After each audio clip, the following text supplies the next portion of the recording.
Okay, looks like we are online. Do a quick test of the video and share my Facebook. Looking good so far.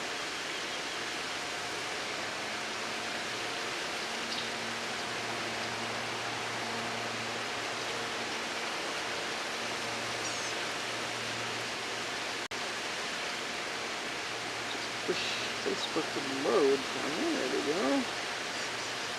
Go to the page.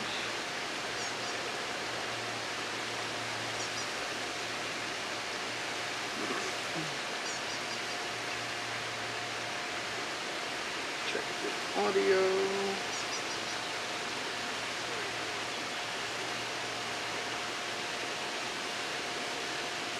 Looks good there. Okay, so we are out on South Padre Island at the South Padre Island Birding and Nature Center. I'm going to be walking around here for a bit. I'm already hearing tropical kingbird trilling off in the distance. Yeah, we actually got everything set up and started fairly well on time. Let's see how everything goes here. Double check all my settings. Yes, that's good. Alright, we can go get started and let people kind of trickle in as we walk along. See what else we can find around here. But we'll just start moving up towards the front of the building. I've already had a look around here. I'm hearing some blue-gray gnatcatchers. Hummingbird just flew over. There's been some interesting reports going around. Might have a chance at finding tropical parula. There was an Anna's hummingbird seen further down the road, so he may show up here. We have a domestic Muscovy Duck. Oh, already starting off with an interesting bird. Right here, we have a green heron. He's just sitting there waiting for a fish to swim by. So I need to finish connecting up all my cables here, but I'll let y'all look at the green heron. I'm getting everything else situated in my pockets. There's usually lots of green herons out here at this site. I see them here basically every time I come here, and they're usually out in the open like this little guy is. Makes it a little easier to see them sometimes. Other areas you go, you get them skulking away in a pile of reeds, and they don't always stand out as well. But around here, they're pretty cooperative little birds. I remember watching them one time take a whole 10 minutes to stalk up on a little fish that was in a pond. He's moving super slow, taking his time. While the grackles that were trying to do the same thing, trying to catch minnows, were just jumping around everywhere, going absolutely crazy, and not having any luck. But the little heron, with skill and patience, got his fish. It looks like this guy, hey, just kind of resting there. He might catch something if it swims by, but I think he might have already had breakfast, so he's just chilling out, doing his thing. And hopefully today's stream will be a little more stable than yesterday. It's like a nice strong internet connection. And yeah, this is live. It's just the heron is not moving at all, so it may look like it's frozen, but it's not. It's just a very still heron. But alright. So we got him. Let's see what else is around here, right out front. It's usually a few things. We've got our resident domestic Muscovy Duck. He does not count for your ABA list. Down here there are wild Muscovy Ducks, not on the island usually, but down in South Texas. You can find them along the Rio Grande. This guy, he doesn't count. But due to a interesting quirk of birders and paperwork, if you go to Florida, you can count the domestic Muscovy ducks. And oh look, here come the black-bellied whistling ducks.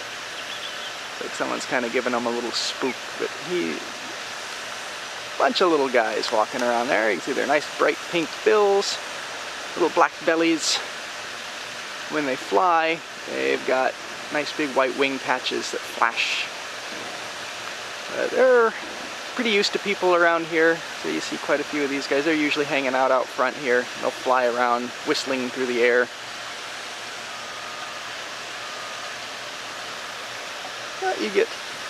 These are one of the interesting ducks. They used to be called tree ducks because they'll actually perch up in trees or on power lines. It's one of the few ducks that you'll get perched along power lines. So there they go. Let's enjoy watching them for a little bit. They're nice looking ducks. And we do have some more ducks a little closer up, actually. They're hiding behind the dirt mound down here, kind of down the bank. We'll walk around and get a look at them because we've got mottled ducks, which are the ones that are a little closer. Which, down here, you have to take a little closer look at some of the mottled type ducks, because there's also Mexican ducks, which can look very similar. But I'll go over that explanation in just a second. And let's see. Once I find the ducks and finish.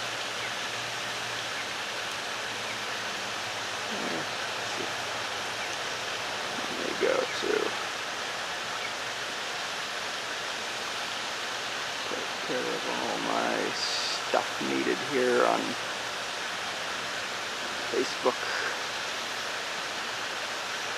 And yes, there is an osprey calling in the background. Good spot. Picking that one out. Let's see if we can find him. There's a great big tower here behind us. Right up there. Frequently the osprey will perch up there. Doesn't sound like that's the direction he's coming from, but we'll check up there later on, because sometimes there's osprey and sometimes there is a peregrine falcon that'll actually perch up there. But let's walk around the corner for a second here.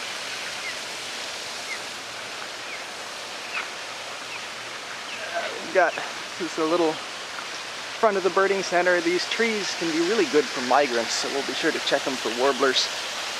Warblers can be a little bit difficult to get on the camera, but here's our other sitting ducks right down here.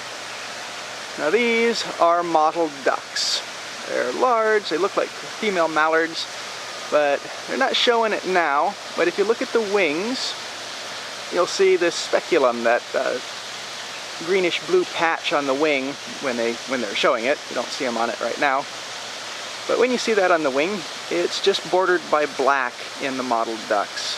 If there's white on the border, that means it's either Mexican duck or mallard. You gotta take a little closer look, and there's some intergrade and discussion about when it turns from mallard to Mexican duck. For one, with mallards, of course, the drakes have the green heads, the males are fairly distinct. You can hear the whistling ducks in the background whistling, but with the Mexican duck, the male and female both look the same. They look like this mottled duck type, but they have a white border to the speculum on the wings.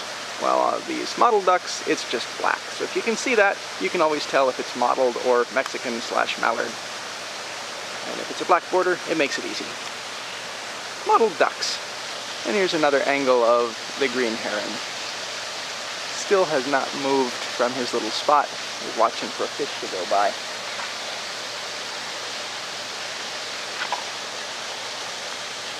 It's always nice coming to this little birding area down here on the island, because even when you're walking in, the birding can be pretty good.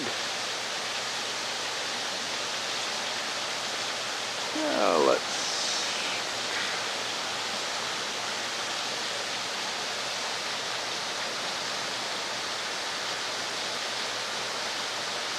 just walk around here. Let's see what else we can find.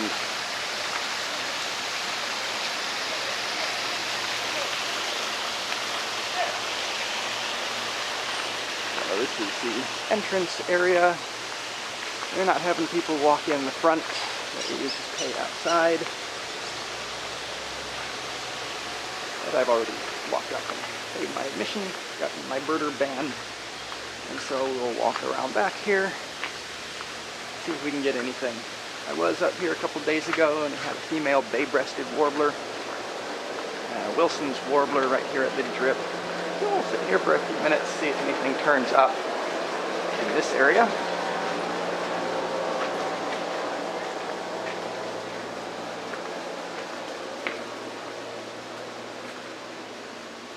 It's a nice little place to check. They've got a water feature and the drip right down here. And I really like the idea that they have for the drip here. They actually ran, if the camera will focus on the thing I want it to focus on. Let me get my manual focus going. There you go. They actually ran the drip right up through the log, so you don't have this big tube sticking out. The birds will land on it. Okay, I'm hearing a few warbler chips. Might be that our orange crowned is still around. There's almost always an orange crowned to be found. We'll sit here for a little bit, see what we can see, and then we'll go out on the boardwalk, take a look at some of the waterfowl that are around. Yeah, there's a little warbler chip going on.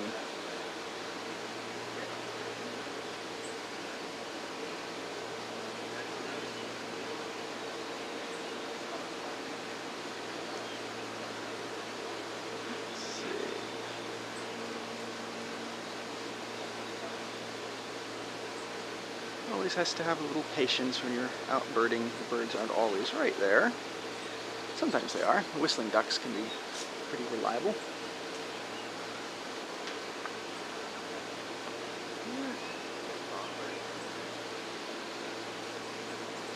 I see some warblery movements flying away. Yep, they flew out and away.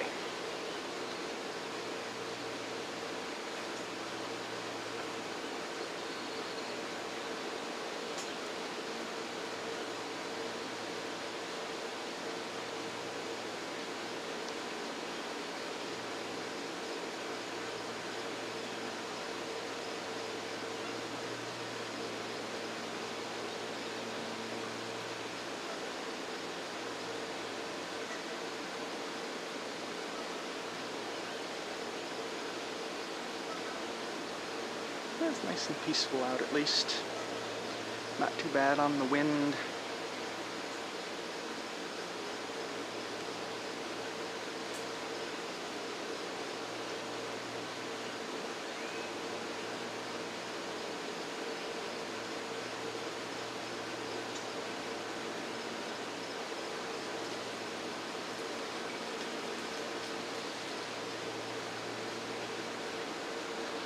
I think I see a little, maybe a Wilson's warbler coming in. Yes, there's the Wilson's warbler. Little yellow guy with a black cap. He's working his way towards the drip. He's being fairly cooperative now. Oh, he's out in the open over here. Moving up, foraging around. Well, it'd be nice if he came down to the drip. It's still a decent looking little Wilson's warbler. Watch down here. A lot of times they'll perch on the branch. Get some water. He's just moving by. Maybe not.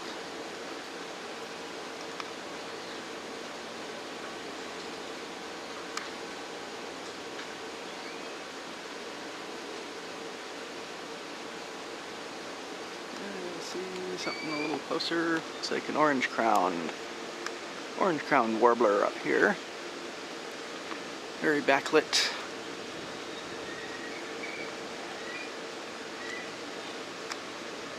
Hopping up in the trees. He might come down, but he's a silhouette of an orange-crowned warbler.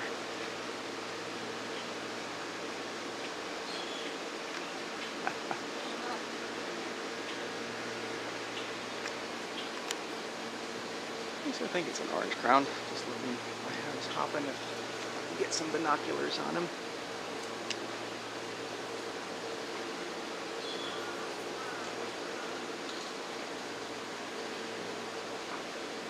And of course he hops behind the leaves as soon as I pick up the binoculars.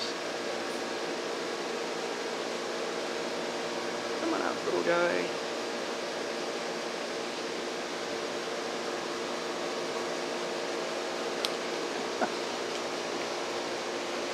Not like to show himself.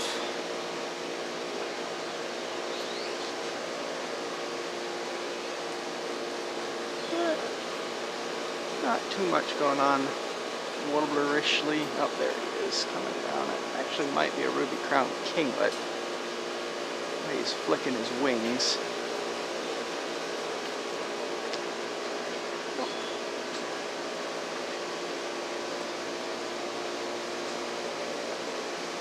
Yeah, it's a ruby-crowned kinglet, not an orange-crowned warbler. He's right in here. Very hyper little bird, hopping all over the place.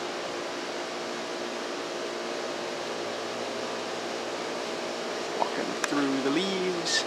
Not coming down for anything, but we'll see if he comes out in the open.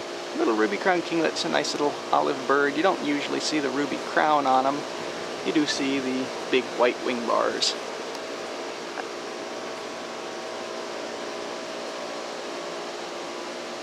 Actually seen anything? I've had ruby-crowned kinglet and a Wilson's warbler. It's about all that's been around. They're still good. Yep. No sign of the bay-breasted that was here before. Well, that has a baby in this year.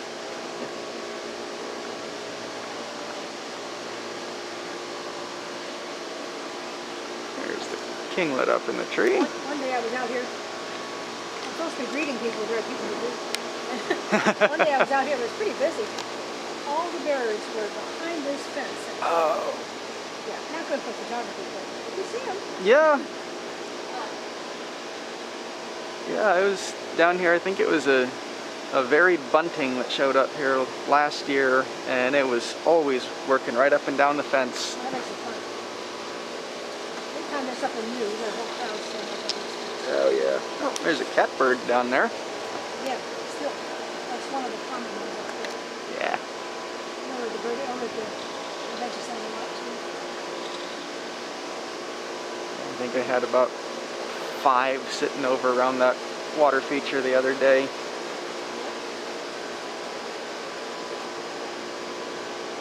Seems like the migrations in the road. There hasn't been much around. When the birding festival would have been, there was. Yeah. It wasn't as much as there usually would have been. It would have been really difficult to win the bird walk. Yeah. Find them first. Are you seeing anything exciting? Wilson's warbler, catbird, ruby-crowned kinglet. Nothing too unusual. There's a few things hopping around.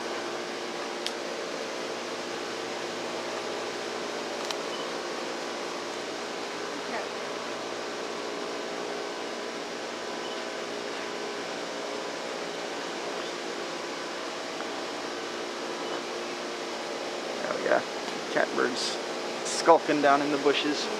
Much skulking in there. And I think we'll go. Here, I'll let y'all come on in, and I'm gonna go look at some shorebirds. So, hello. I haven't anybody to talk to, so here you are. You guys are here before. Yep. Yep. This is live to. You've got going on here. Oh yeah, live to the great internet of 4 people. Hey, it'll record it. Yep. No. yell if you see anything unusual. Okay. Have a good day. You too. Oh. Nice hide out there. Oh, nice. Yeah. I might drive around to the mud flats behind the convention center a little later then. Oh, yeah. We saw lots of birds over there. From Birdline, one is a fun spot to check it out. All right. And at the convention center, it was really busy. And Good. the tide was real high, so they were pushed up pretty close. Nice. Yes. Over there a few days ago, and the tide was so high there wasn't any shore left for, for shorebirds, so I'm hoping for something a bit better today. See you later.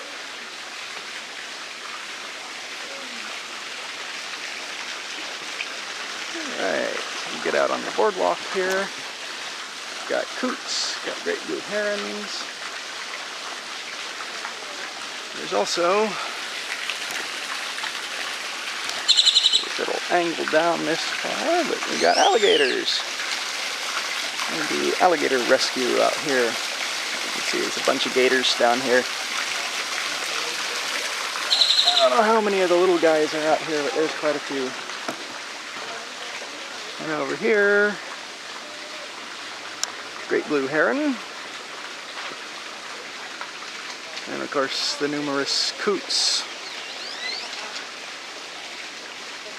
Always plenty of coots to be had. We'll walk out here a little further.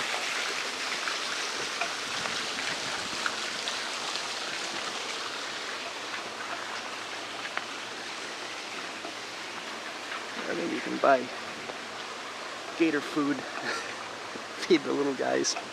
Oh, there's one. Look at little Mr. Alligator sitting down here in the shade. There he is. Chunky little guy. Looks like he just had a meal. There's a real big alligator in this pond. See if he's up and about or if he's hiding.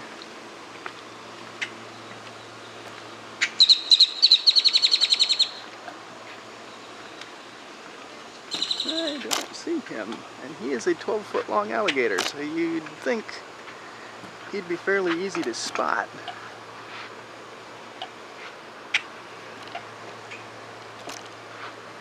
But I don't see where he is today. Right over here behind us, we've got Mottled Ducks. Still haven't been able to see a good wing patch on them yet, but I'm just going under the assumption out here that these are mottled ducks for now, because that is the most common one here. You get the Mexican ducks more up around the Rio Grande area. They can be out here too.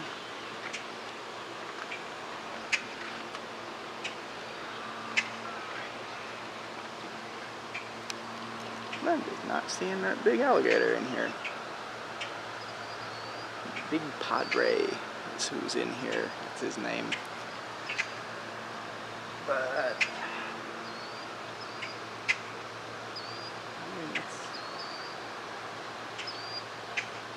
never a good feeling when you don't know exactly where the 12-foot alligator is. He probably knows where I am. Get out here a little bit more. I'm hearing killdeer. There's shorebirds. Now over here is a little blue heron walking along the edge. You can see that blue and black two-tone bill. Here in belted kingfisher. Oh, and here is the kingfisher flying by. Yeah, can't catch up to him. But something a little closer, a little more stable is spotted sandpiper, the bounce butt bird. It's in winter plumage now, so no spots.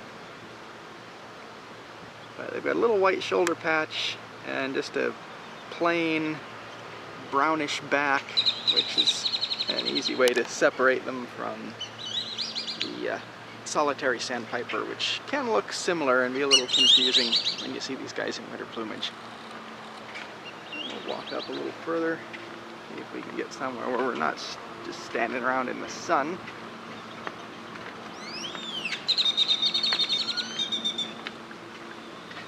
Check what's going on here. Looking good. Zoom out a little bit so you're not bobbing around as much. And we'll just walk down.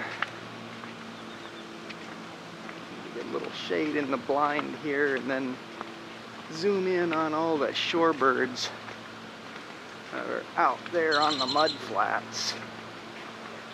Let's switch over to the big camera here in a second. It's going to be better for high-powered shorebird watching. And we get to sit right in the shade. So that's a lot more comfortable here. Okay, get all situated. We got a cormorant flying by. It's like a double-crested. If it would focus, you can see the neck is much longer than the tail. Neotropic cormorants have about the same length tail as they do neck. The double-crested, little short stubby tail compared to the neck. And okay, let me get my big camera set. Find something interesting to point it at for a second. What do we have out there? Well, I mean, there's a whole bunch of great blue herons. So we're going to go dark for just a second as I switch the cameras over. So dark in 3, 2, 1.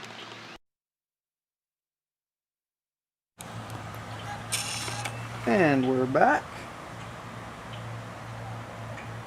We've got a bunch of great blues sitting on the post out there.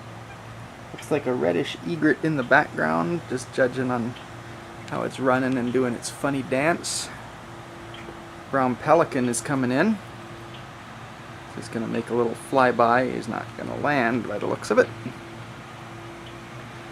Let me adjust the balance on my tripod so I'm not wobbling around as much. And let's start looking at shorebirds. They're a little far out, so we might not spend too much time on them. Kind of drive around the corner to some mud flats that we can get out on.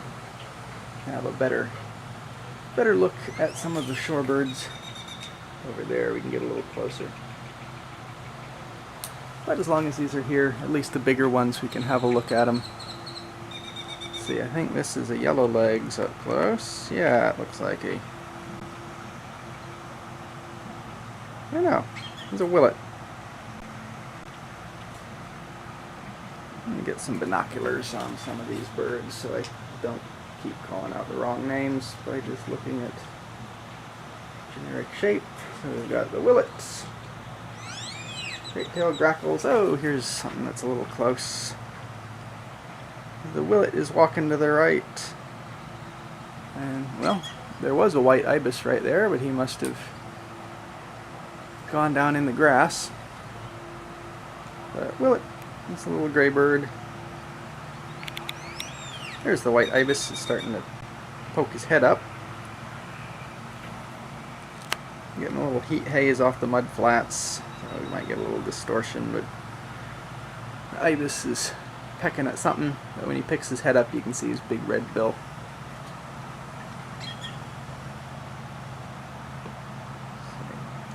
There he is. Coming out a little more into the open.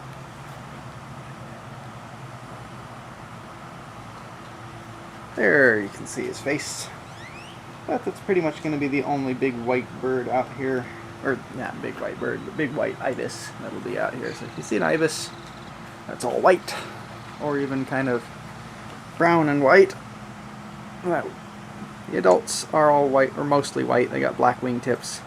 Juveniles are kind of brownish with speckles of white in them. Okay, let's zoom in on some of these. These are Dowagers. Looks like we got a few different shorebird species out there.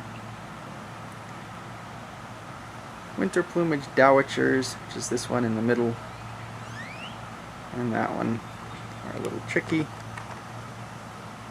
These kind of look pretty hunchbacked, so I'm leaning towards long-billed Dowager on them. These other ones, that one in the middle that's running in front of the Dowager looks like a Dunlin. A little bit bigger than some of the other peeps, smaller than a Dunlin, slightly decurved bill. Let's see if we can boost up some of this. See those in the background. Yeah, I'd say that's a Dunlin. The one's running around in the back. Sanderling. Or are you Western? Let me get some binoculars on them. Tell a little better. Not the greatest lighting for camera out there.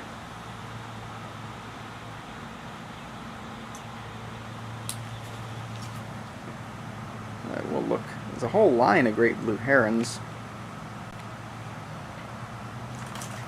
There's Mr. Great Blue. A little more to the left. Ring-billed gull.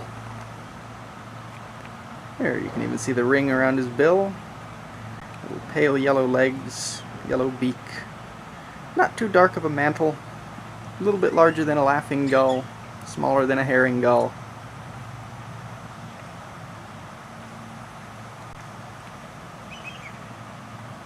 We got some terns down there. Zooming in on the terns. Looks like a Caspian tern. Big reddish beak with a black tip to it.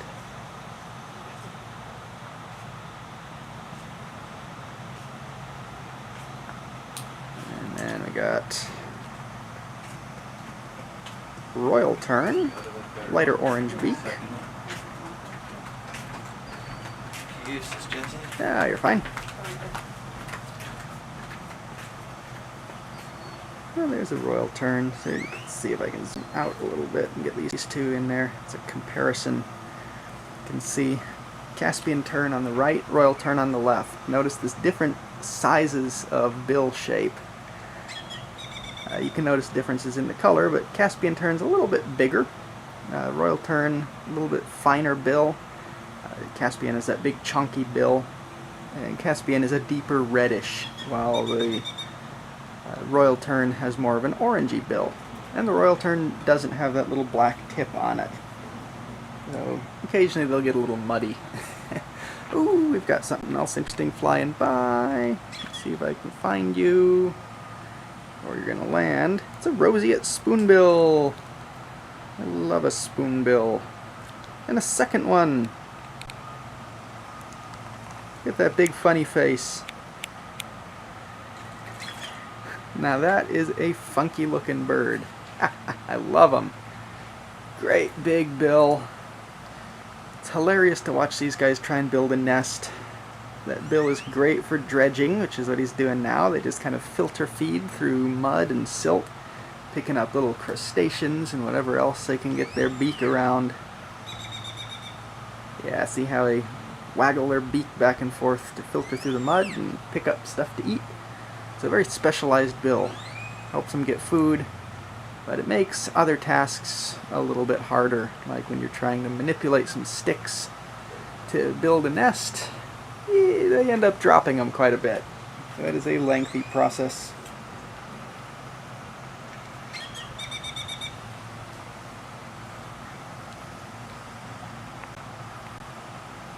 There they go. You can see they're a decent sized wading bird. Oh, and up close we've got another interesting bird. A little bit that I was talking about earlier. It's a white ibis, but this one's a juvenile. See how he's mostly brown. Got some white on him. But they've got a lot more brown, and that can throw you off sometimes if you're expecting a white ibis to be pure white. But the young ones are not.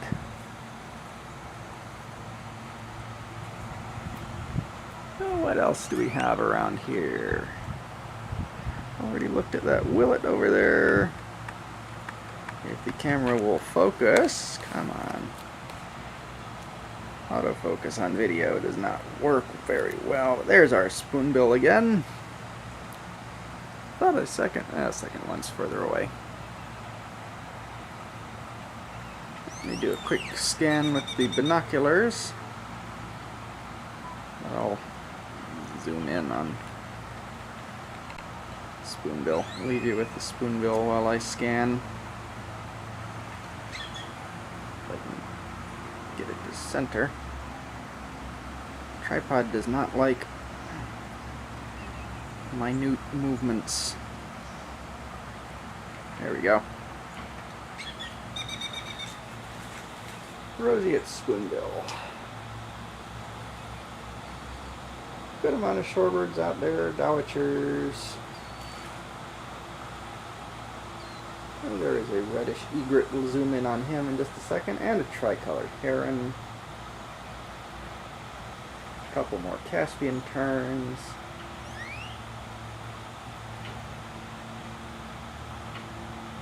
Killdeer.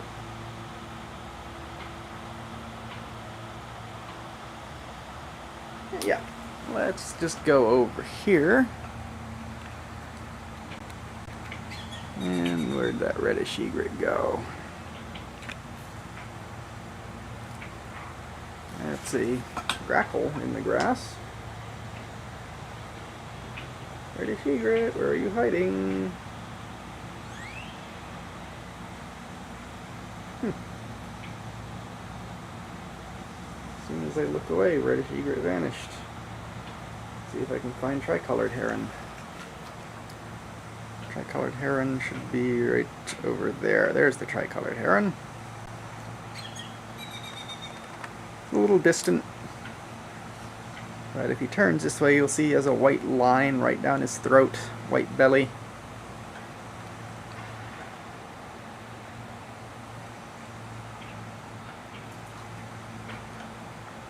I said if he turns this way. No, you're looking the wrong way, Mr. Heron.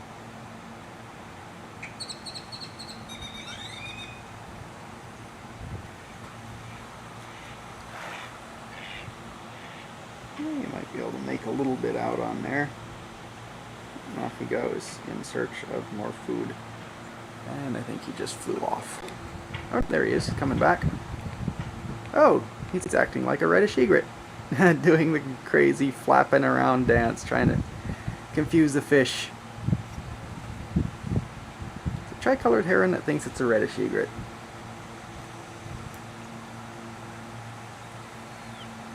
And I suppose they figure if they don't know what they're doing, the fish don't know what they're doing either.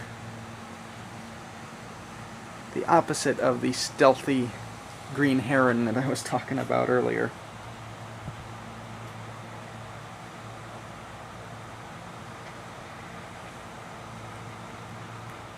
That's a nice little heron.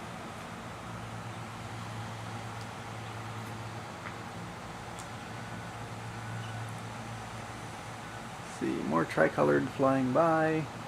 Oh, and behind us we have a white ibis. That's a little bit better view than the one in the grass backlit by the sun. So let's zoom over here. There he is. Working his way through the reeds. See, bright red legs, bright red beak and face. About to come out in the open. There he is, white ibis.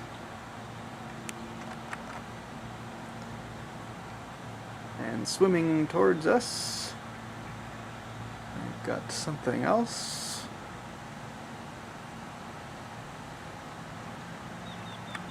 Looks like a female pintail. Bit more delicate beak than the mottled ducks. Smaller head, slate colored bill.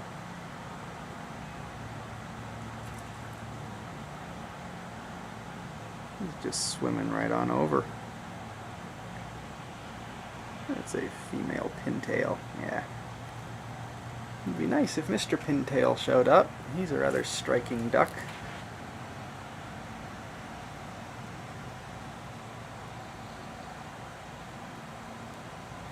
She's just gonna come right underneath us.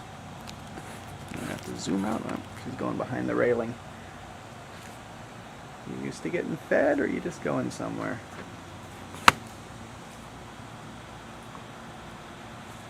Yep. Just going about her duckly business. Oh, green heron flying.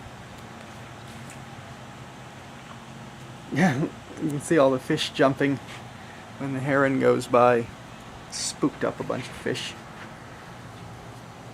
And a coot.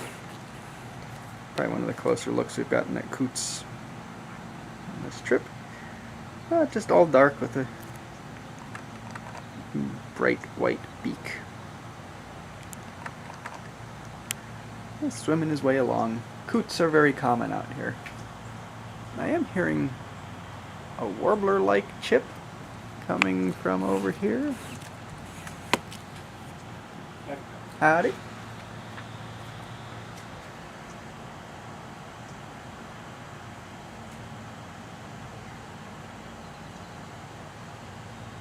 There could be a warbler here in these mangroves. There actually are mangrove warblers around here. If we're very lucky, we might find one.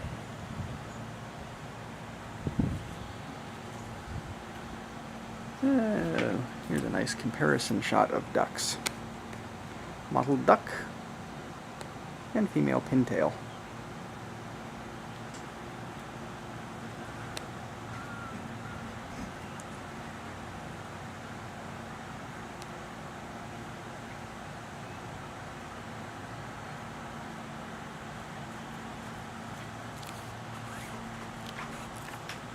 See the difference in the bills. Bigger bill on the mottled duck, different color, yellow versus slate. Nice.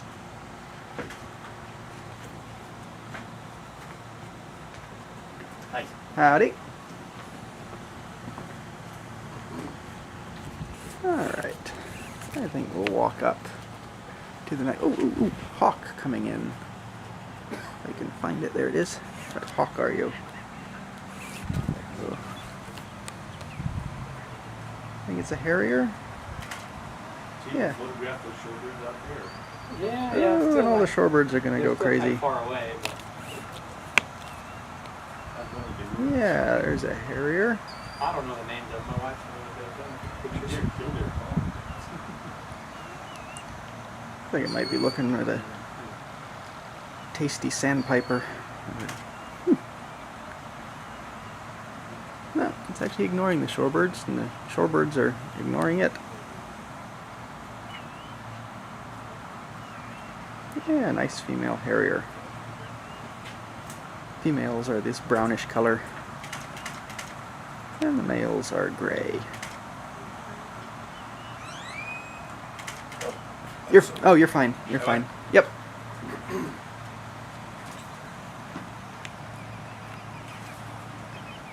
Got more terns and gulls. Looks like a Forster's tern. Let's zoom in on him. Yep, Forster's tern. Little black eye patch.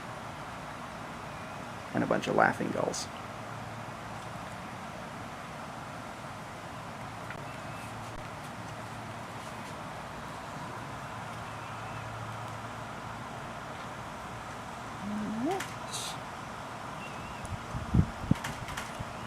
I think I'm going to switch back to my big camera, wide field camera. So dark in 3, 2, 1. And we're back. And we'll head a little bit up the boardwalk. Let's go.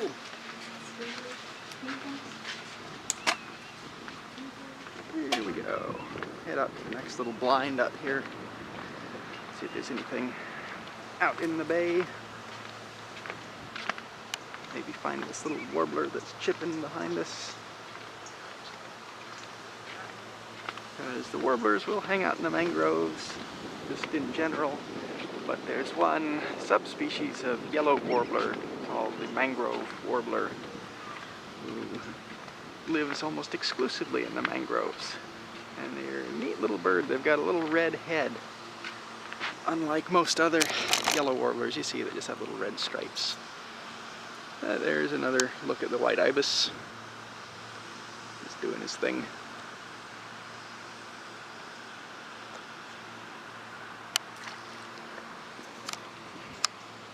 And of course the coot, ever present.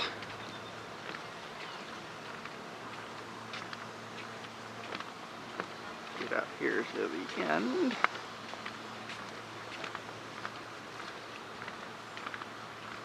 And it is getting a little warm out here in the sun. Oh! There's a tricolored heron sitting right on the boardwalk. Hello, tricolored heron. Let's see how close he'll let us get. We are going to have to walk past him. White ibis just flew by.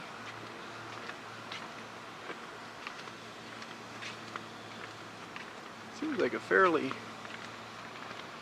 docile tricolored heron.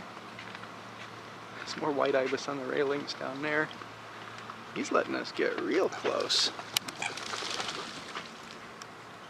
Yeah, that's a great look at a tricolored heron if the camera will actually focus on the bird instead of the background. There we go. Maybe. Oh yeah, you can see those feathers. Real pretty bird.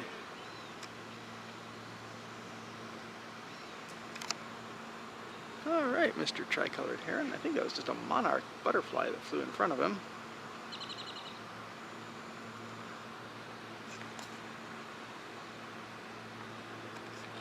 Well, I'm gonna have to walk by you, Tricolor.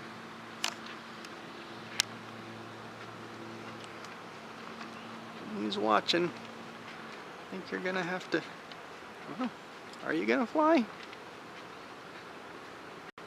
I don't know if you can tell from the video, but I'm less than 10 feet away from this bird.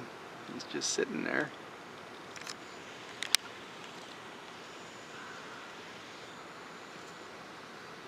I think he's gotten quite used to people.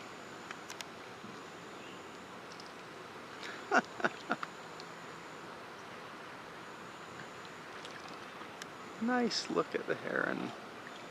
Hello.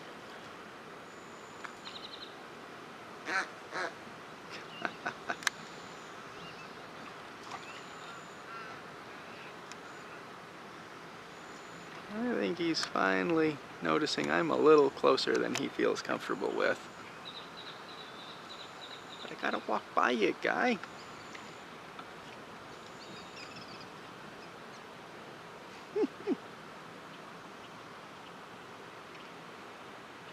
That's such a cool looking bird. Alright, I'm gonna have to see if I can squeak by you. Are you just gonna sit there? There he goes. He sounds so offended.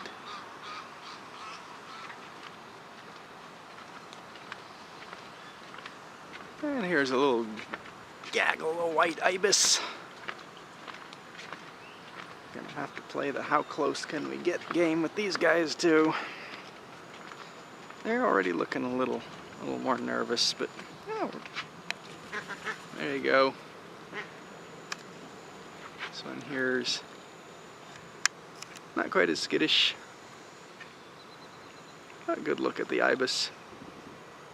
The eye of the ibis.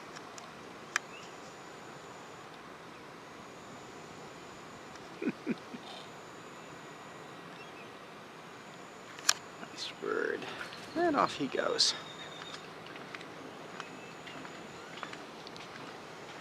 Got some more Caspian terns flying by.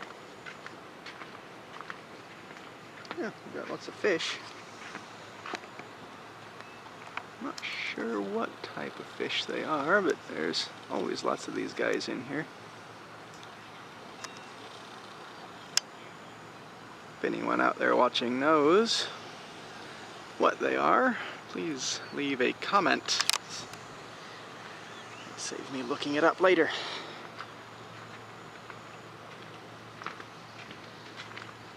Alright. Out here Looking over the Laguna Madre out here.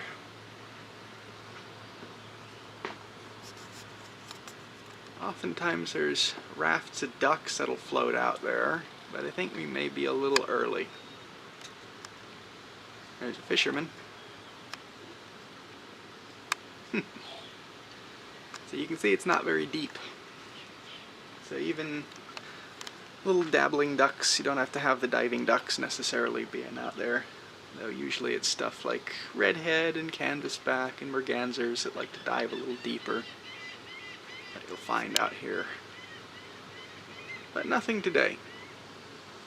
Well, laughing gulls. And I think this is a great blue coming in. Yeah, great blue heron heading right for us.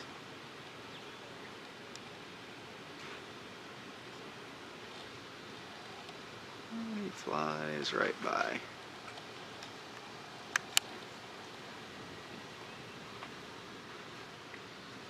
Sometimes this little area around this second bird blind gets clapper rails. So it's always worth a stop to come down here and be sure to check in the grasses all right around the base down here. Clapper rails, usually fairly secretive. There's a few areas in High Island that I may stream next spring migration season that the clapper rails come right out on the side of the road. I've published a few videos on YouTube already that have just pre-recorded videos of the clapper rails that are down there. But if you're ever in the area around High Island, go down Yacht Basin Road. Any time of the day works, but right in the evening, right before sunset's usually the best time to get looks at clapper rails there. But here, I'm not seeing any. Got, who's sitting over here chirping? Is it a red-winged blackbird, I think? Yeah, red-winged blackbird. Apparently the camera likes focusing on the roof in the background instead of the bird. Off he goes.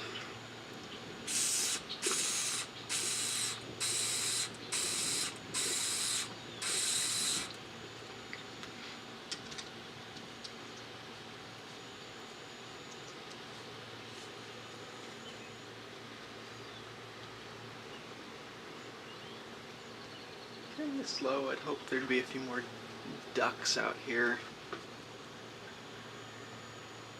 It doesn't look like they're around right now. But still, it's a nice day to be out birding.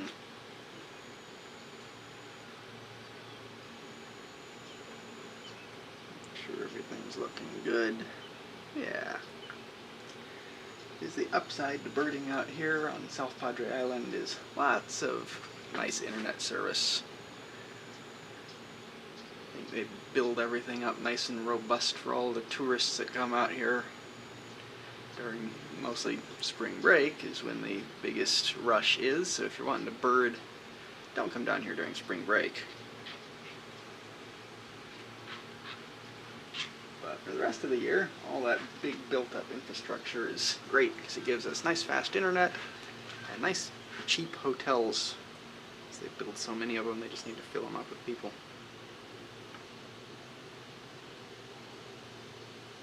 Let's try this again.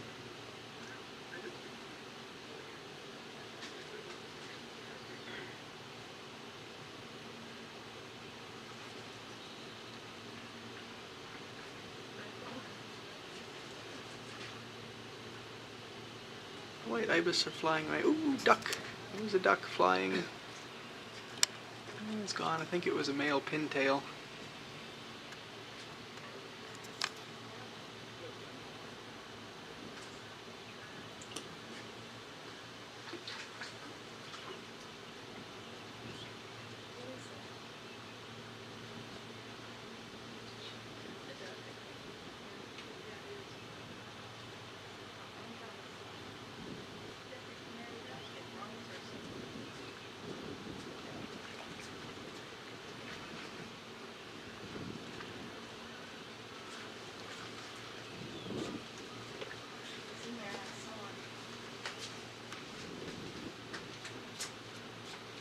was it an oyster catcher, Mary? Because it had an orange, didn't it have an orange beak? No, I couldn't see it. I thought it had an orange beak. I thought she was flying. Ah, I hear a clapper rail.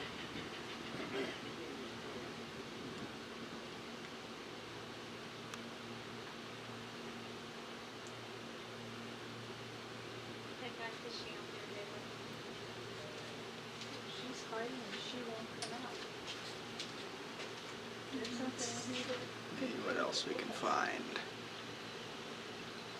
I heard the clapper rail, but he's pretty far out. Let's see. I'll move up the path a little bit. As the other day, there were more birds around the corner. So we'll head over this way.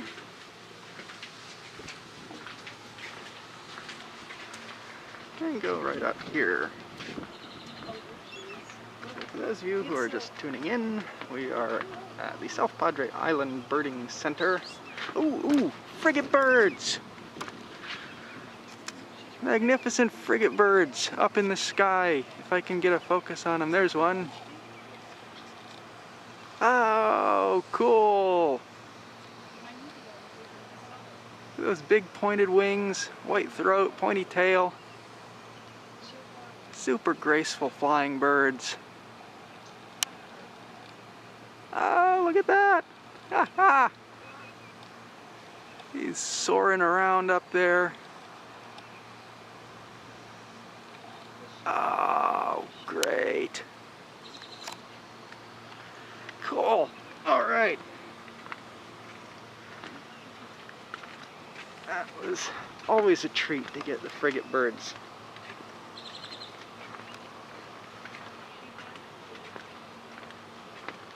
I see two of them soaring up there.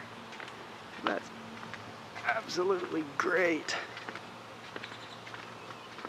It's been a while since I've seen a frigate bird. And it's a quite nice day. Pretty still.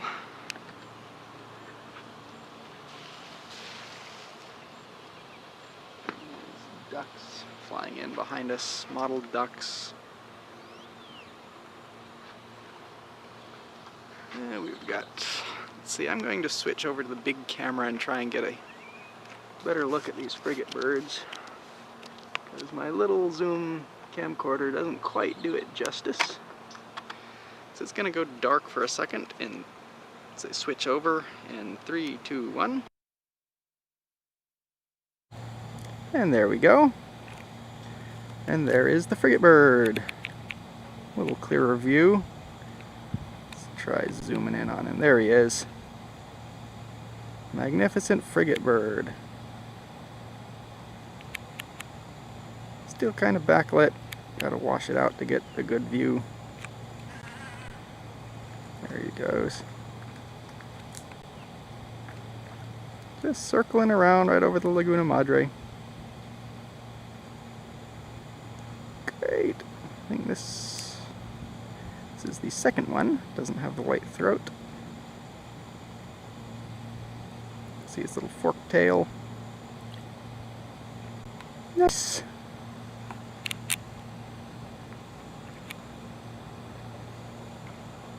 Oh, and here comes I think it's a pintail. Yeah. Let's get a focus on it. There's a female pintail down here. Nice little slate colored beak. Fine little head. Just swimming on by.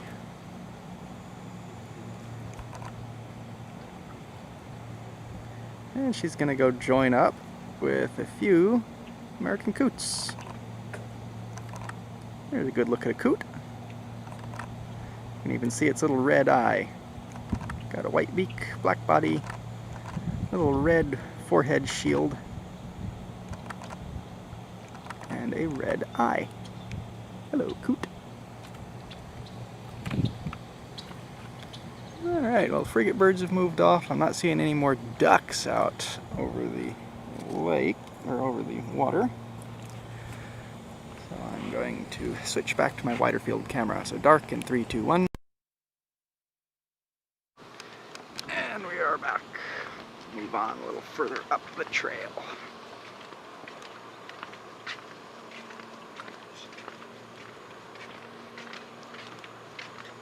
This little corner here is often good for mangrove warblers.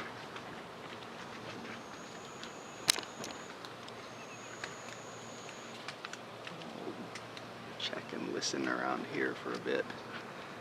You can also get rails down here along the edge.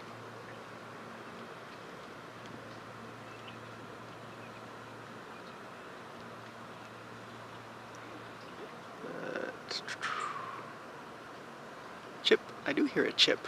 It sounds very warblerish in there. But you do get all other kinds of warblers out here. Regular old yellow warblers will show up in here. Yellow rumps, orange crowns. So just because you see or hear a warbler in the mangroves does not necessarily mean it is a mangrove warbler. But out here, that is a possibility. Not sure if they've been seen around this area recently. I've had them out here in the past. The most reliable spots you got to get to on a boat and go out there to one of their nesting islands. It's just mangroves full of mangrove warblers. But they do show up here from time to time. But I have not seen one here this year yet. And we've got a flyby great blue heron. One of many great blue herons. We'll keep walking. See if we can find that warbler chip.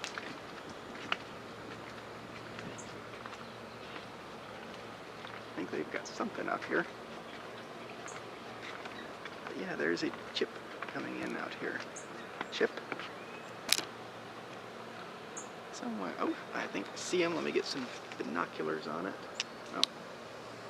Flew.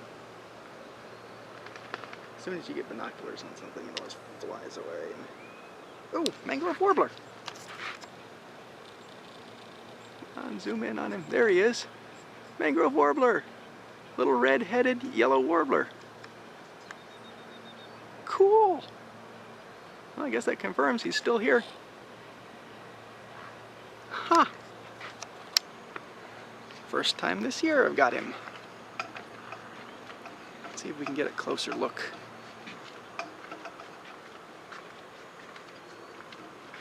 It's right hopping in here. Come on out, little guy. Yeah, that's him hopping there. And there he is. Oh, that is good. Looks like he's molting a little bit, doesn't have his full red head, but you can see enough.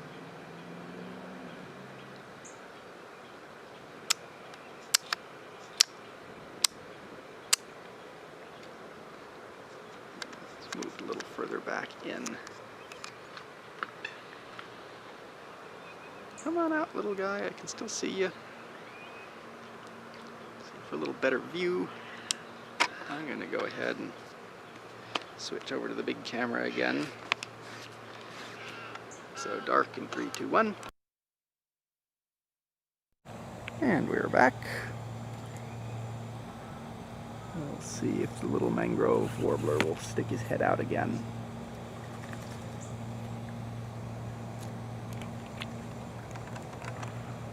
I know he's down in there. But I think he's just holding still.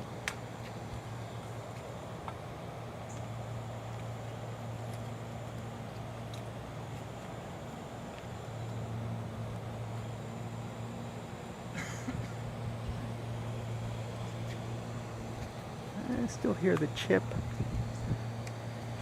See, that's coming from farther away. The chip note might be a second bird.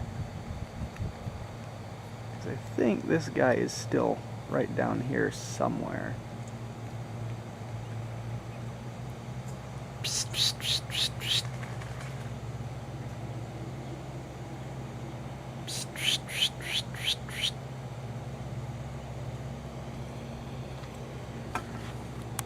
Off the side of the trail a little bit. Coming.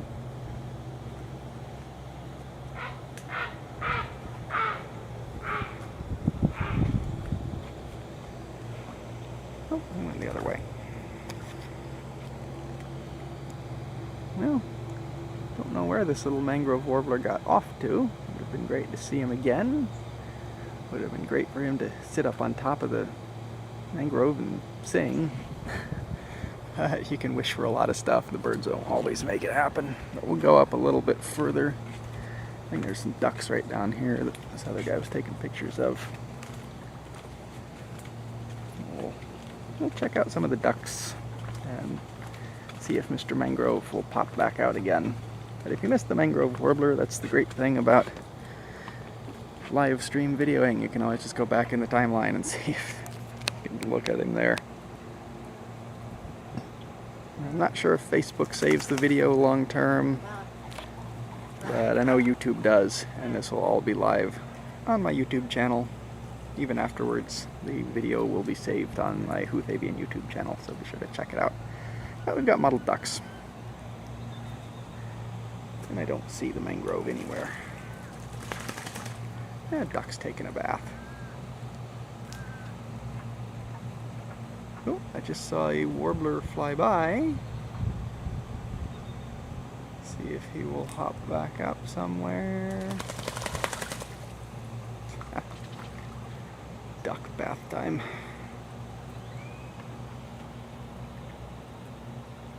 Oh, here's a new duck. A widgeon. American widgeon. See that nice white patch on his forehead, little blue bill. Oh, good. Some male pintail as well. We've seen a few female pintail, but we've got a nice little male here. Pretty little duck. So male and female pintail next to each other here. And there's a second male hiding behind a bush. Let's look at this widgeon while he's out. Well, he was coming in the open, but there he is. Good little widgeon. A little smaller than some of the other ducks. A mottled duck taking a bath. A little further up, I'm hearing a very distinctive chip note of a common yellowthroat.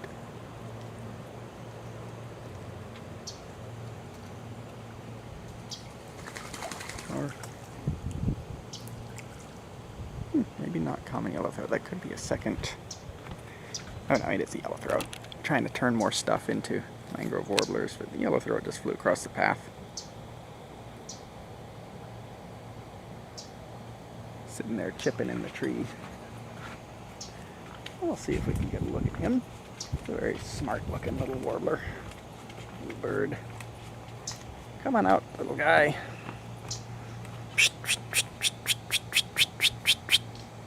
Oh, I think I just heard a green kingfisher down here.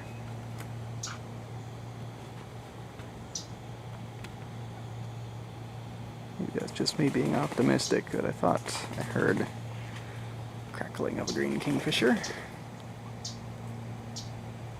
Oh, here. It's not a green kingfisher, but it is a mottled duck where you can finally see what I've been talking about for a while. They've got that blue speculum on their wing, but it's bordered by black. If it was bordered by white, a mallard or Mexican duck. But this one, just nice and black. So that's a good field mark on this bird that's finally showing that off.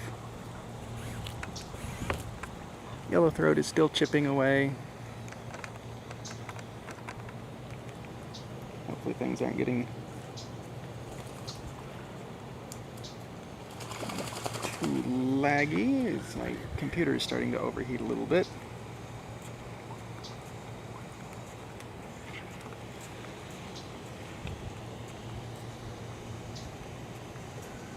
I had a kiskadee just fly by.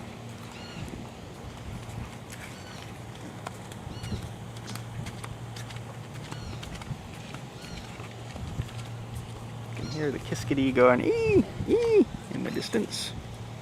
I might locate him in a second, but I'm going to switch back to my wider field camera in 3, 2, 1.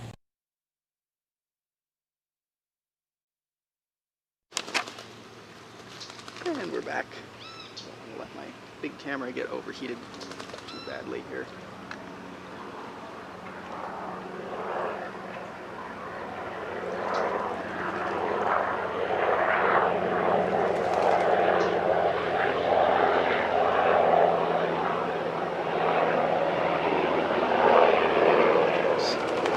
large helicopter flying by. For the additional noise. We'll get up here a little closer.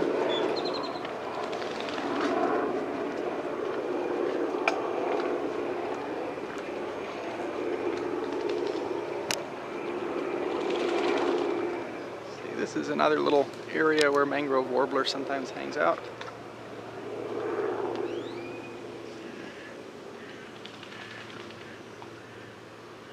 Question, are the great blue herons still on the endangered list? I don't think great blue herons have ever been on the endangered species list. If it was quite a while ago. There are many, many great blue herons down here. They are not at risk. The brown pelicans were for a while, but they're coming back quite nicely now. See if we can find that kiskadee.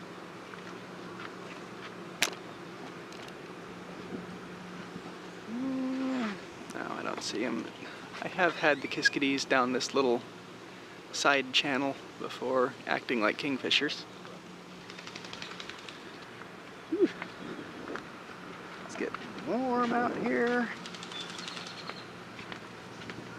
Might be because I'm carrying a brick of a computer that's pumping heat out. I'm gonna get up here to this blind and get in some shade for a little bit. Cool my gear off, cool myself off. Unless, of course, we encounter another interesting bird. I think we very well might in here. There's coots.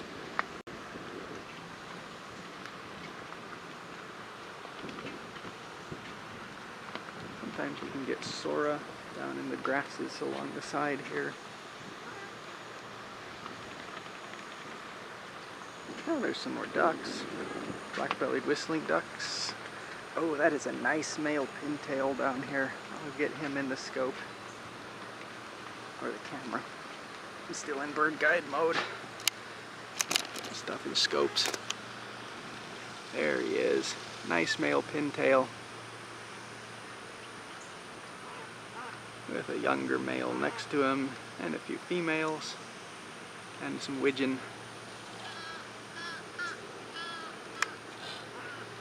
We've got a common gallinule coming up behind him. Let's see, you can actually see its funny feet. They don't have webbed feet, but they have big wide toes, help them swim around. And we've got more black-bellied whistling ducks that we saw earlier. But it's a nice looking duck.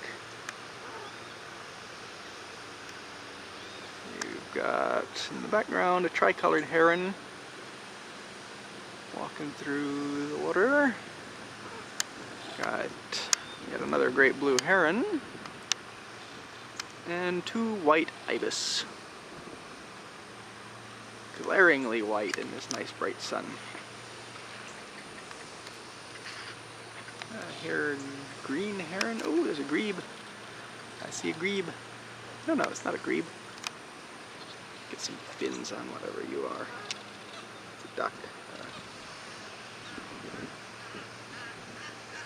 Female balloon teal, I think.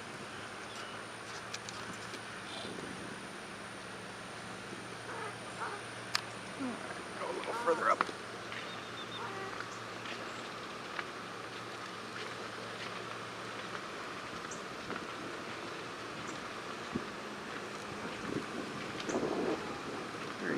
Warblery chips.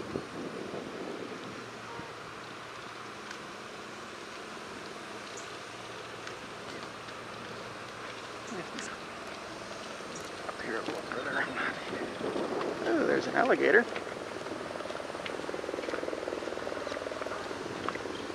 Take a look at the alligator. That's actually a wild alligator and not one that's in captivity. There he is. Hanging out there on the shore, watching that tricolored heron, and there's a great egret.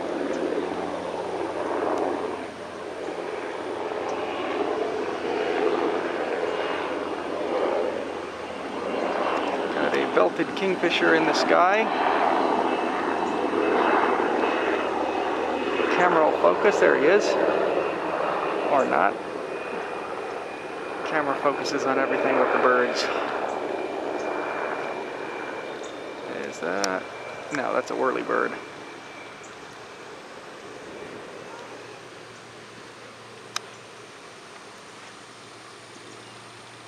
There's that little teal.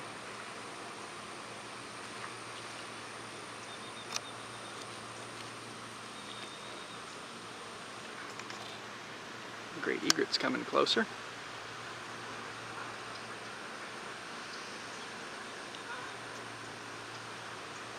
Get up here a little further. Here's coots.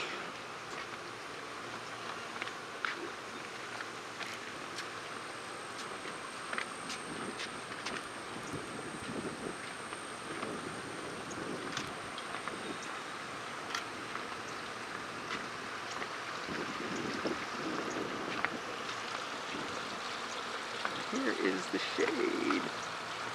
Yeah. Whew.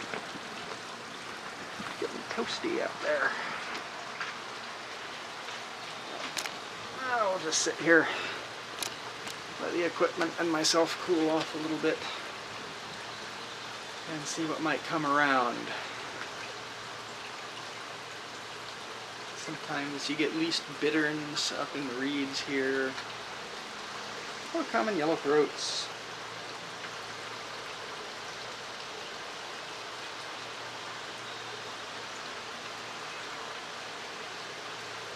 I hear some chipping from the reeds. Get a little water.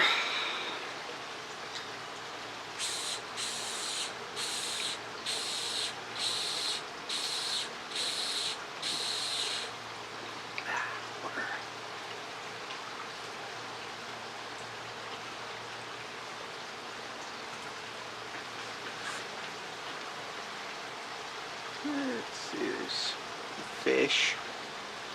Different kind of fish than what we had earlier. This looks like a chiclet or something. I don't know my Gulf fish very well. I know flounder, redfish, speckled sand trout, but I don't know what these are. Got a double crested cormorant coming by. Cute little short tail.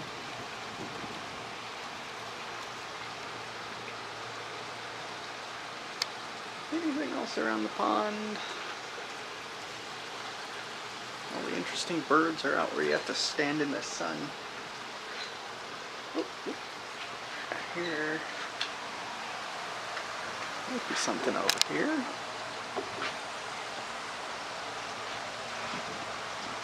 Just chirping in the grass. Might have just been a common gallinule.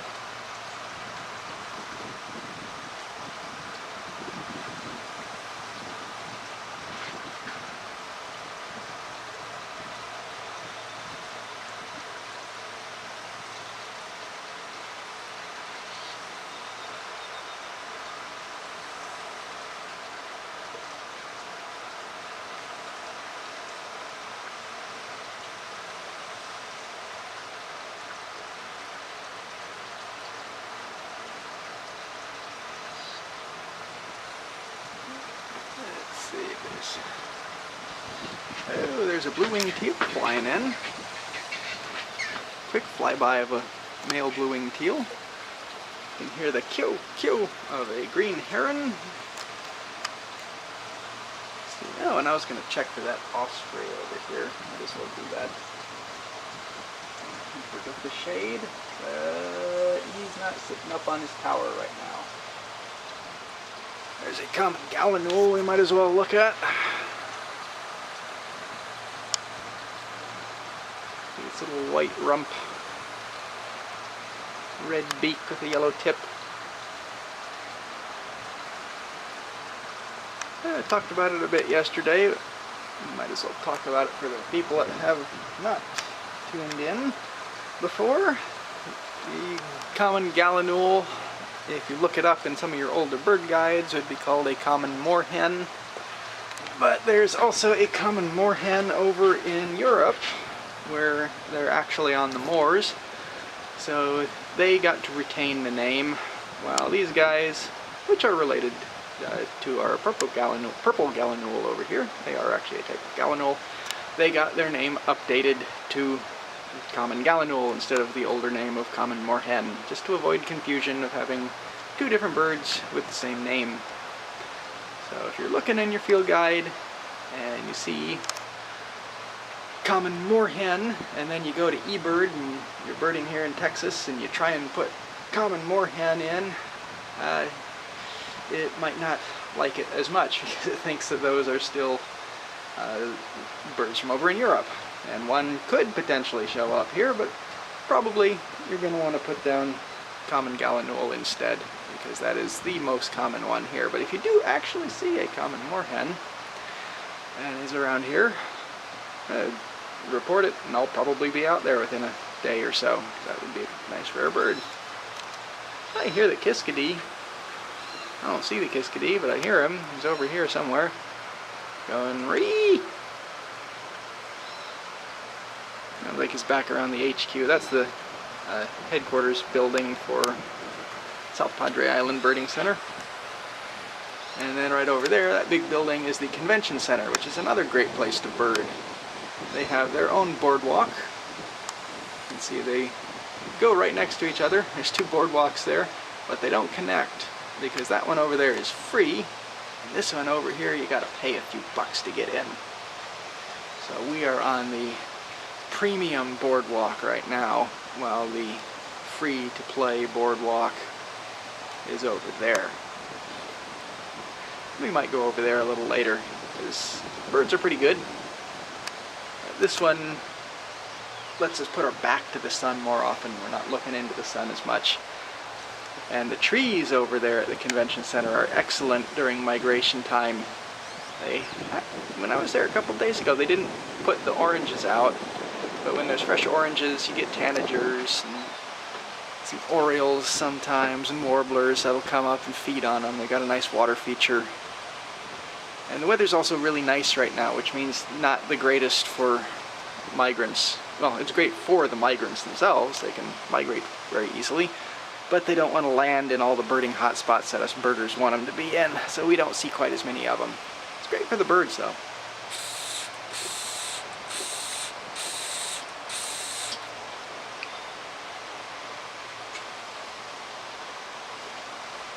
But on the other side of that convention center, there's some nice big mud flats, sand area, big sandy area. So if you go walk around over there or drive around, you can drive down right onto the beach and get up real close and personal to the shorebirds. So you might head over there in a little bit if my computer holds out for long enough. I think I've still got a decent amount of juice going with me. Let's see. Yeah, we're looking good. We've only been going an hour and a half. You usually get 3 hours or so out of a battery, as long as it doesn't overheat. But we'll walk down the boardwalk here a little bit. See what else we can run into. Usually there's a little pond right over here that's got spoonbills in it, other wading birds. Sometimes a sora will run out, or blackneck stilt, so we'll just see what's hanging out over there. And like I said, the good thing about this side of the boardwalk is that the sun is at our backs, so we can get good looks at the birds, good light on the birds, not staring into the glare. I'm hearing more kiskadee, and I'm seeing a grebe, a pie-billed grebe, if I believe I'm seeing it correctly. Let's zoom in on him. Yeah, little pie-billed grebe. It's got a little fat head, big round bill. It's a little chunkier, a little more heavily built than the least grebes. You see that nice big beak, you can be pretty sure it's a pie-billed around here. Least grebes are small, little smaller, a little grayer, a little more delicate on the bill.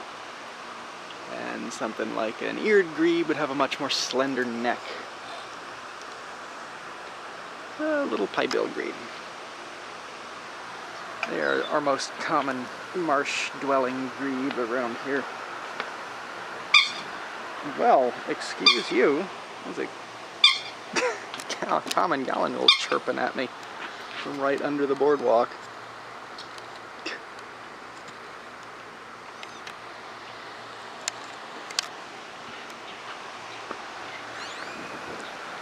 But at least grebes, they usually like smaller ponds, a little more enclosed, and stuff like the eared grebes, or if you're lucky, the horned grebes, or Clark's grebe, western grebe.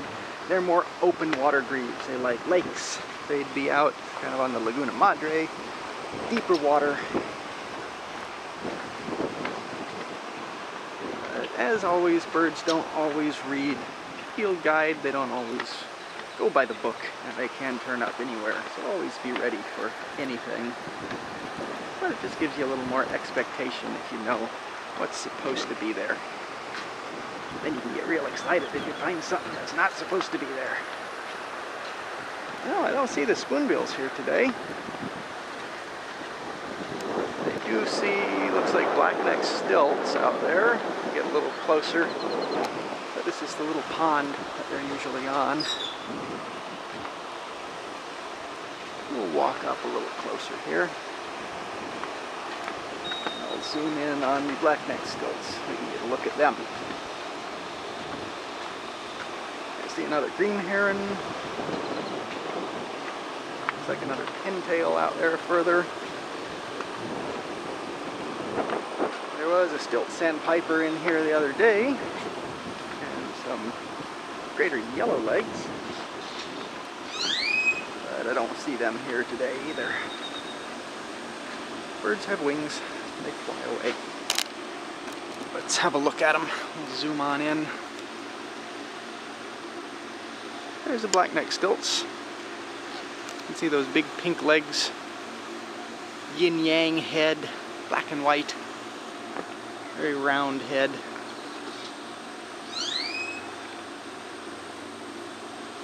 And to the left of them, what's the duck? It's another pintail, male pintail. Yee! Too much zoom.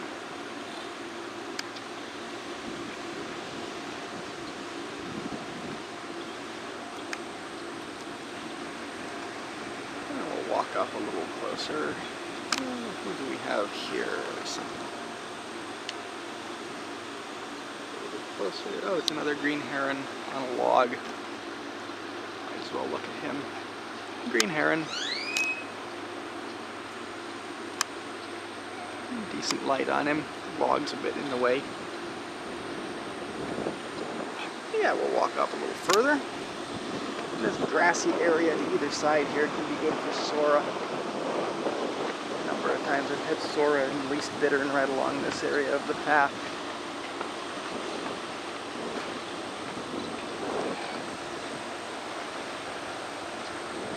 Sometimes clapper rail. I usually get those more over in the mangroves.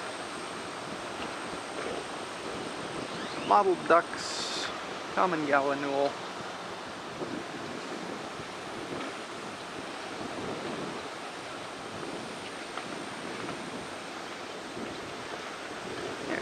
Closer to the black-necked stilts. We'll have a little better look at them in a second.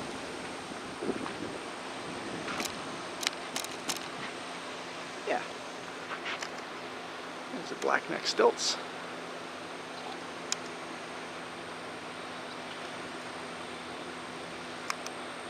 It's a good view. You can go to the big camera.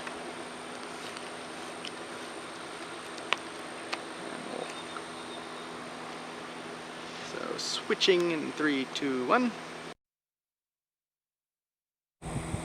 And we're back with black-necked stilts. There we go. Just having a little preen.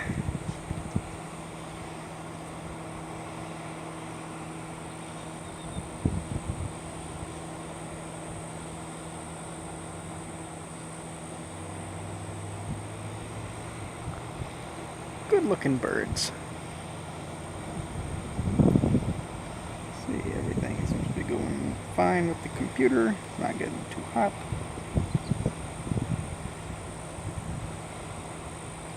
Let's have a look at that pintail that's a little further back. There he is. Good looking duck.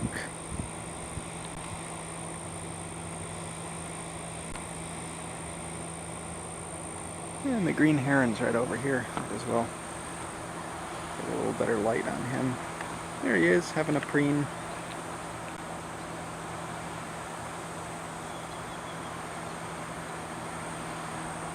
Nice little heron.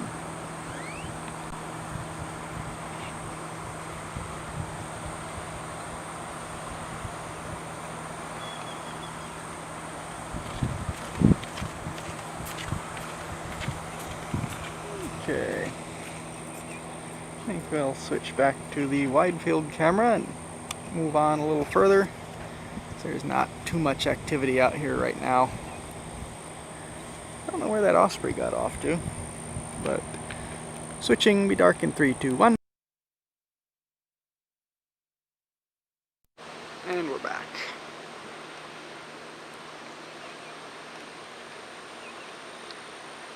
Let's see. Yeah, mess around with the settings too much. There we go. Alright, move on up the path. Ooh, what is flying out there? There's a brown pelican.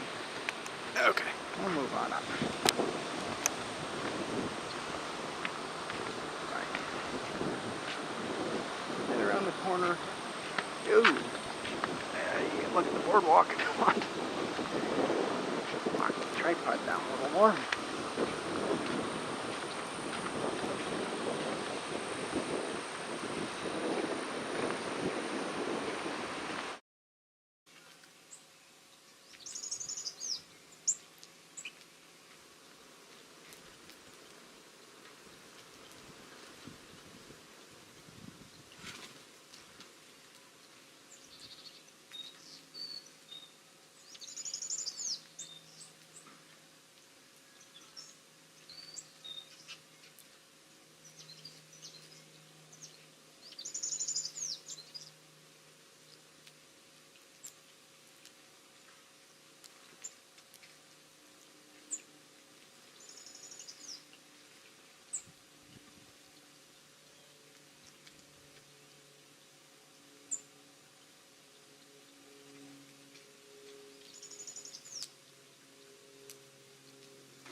high-pitched trilling noise. See if we might see him somewhere. Coming from the direction of the sun, so he's probably going to be a little backlit until we get around him. Tropical kingbirds, another good South Texas bird. Don't get them in too many other places, at least in the United States. Get them everywhere down in Central America, South America, but right up here is a pretty special bird.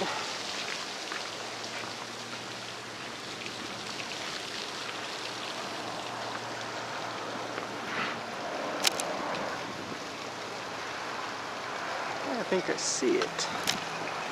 It's either him or a starling.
But there is overlap. You can get fat tropical kingbirds.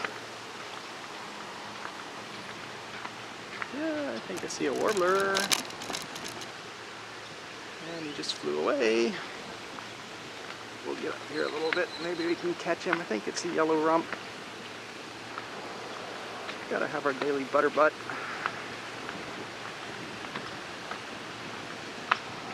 And he's just flown around, and yeah, it is a butterbutt. Let's see if I can get him on camera. Yeah, he just flew again. He's acting more like a flycatcher than a warbler. There, he's coming back to the fence. There he is, sitting on the fence. Yellow rump warbler.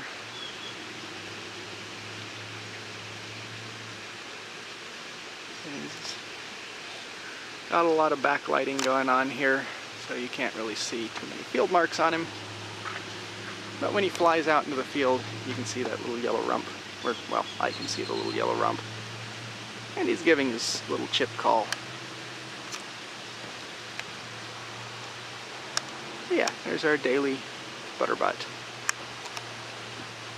Get some bins on him.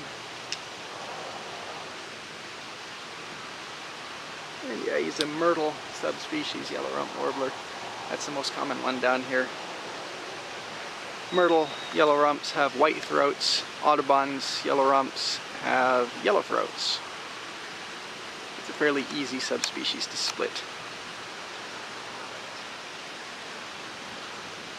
Let's see.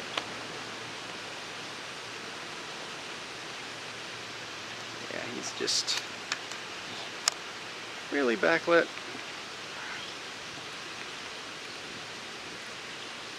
Okay, what I can do is switch to my bigger camera. So switching in 3, 2, 1. There he is. And crank up the exposure a lot. You can see he's got a yellow rump. There it is, the butterbutt.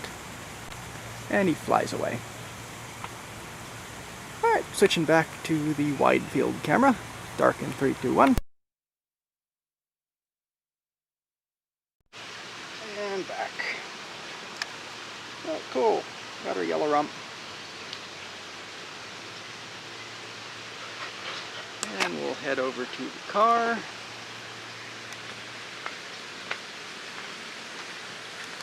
Not too as long as we're here. Might as well walk around the back of the nature center one more time. Let's see if there's any little warblers left. Actually, we'll just walk right around out here. See if there's any warblers in here. Or anything else of interest.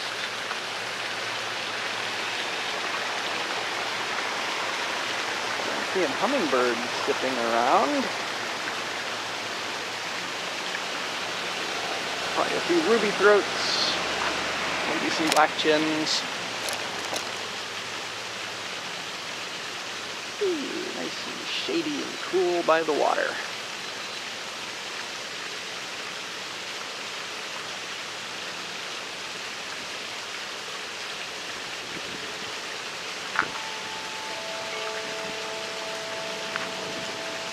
Hopping in the trees.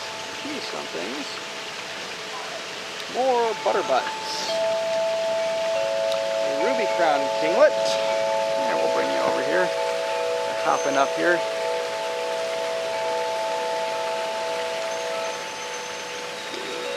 Butterbutt, butterbutt.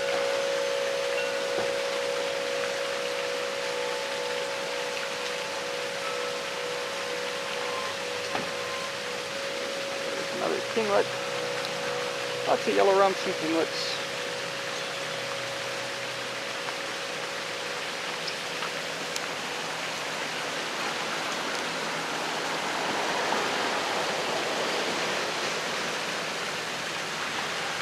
See if there's any that'll be viewable by camera. There's something up there. It's the kinglet. It's hopping left. May not be visible on camera.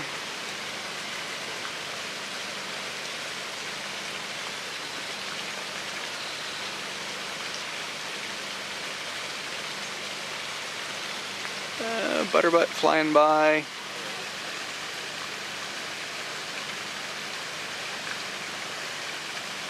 Nice.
There.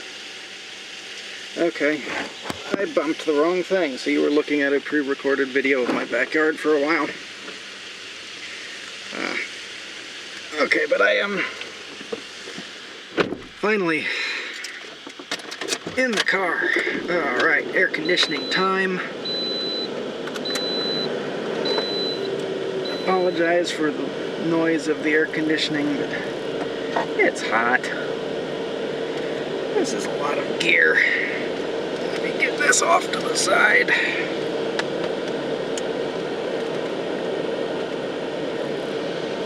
Alright. And we'll just put this down here. Not going too far, so too big of an issue having a computer in my lap. Alright, I am going to be driving a short distance to get to the beach, so if the camera is sliding around, please excuse that, but I am going to be focusing on driving and not operating a camera, because I do not have a dedicated camera person yet. So I need to drive and not die. But let's get the water where it's not spilling, and away we go. Things clear around me, good.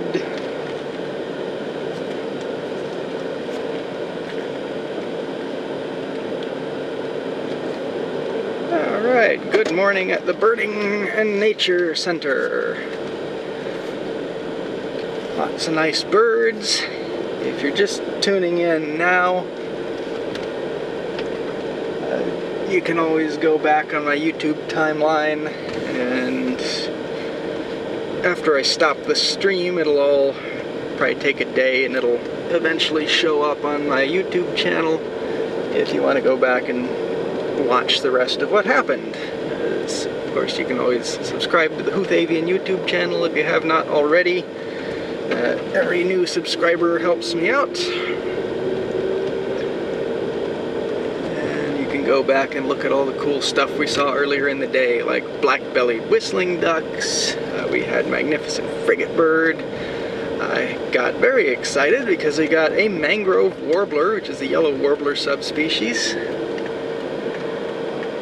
and had an overall really good morning. Green herons, some shorebirds. Hopefully we'll get a few more shorebirds here in the next few minutes. Accelerating. Okay, I think the camera made its way back to where I needed to be.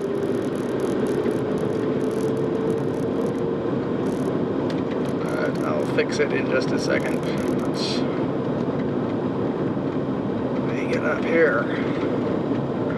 Big giant tractor.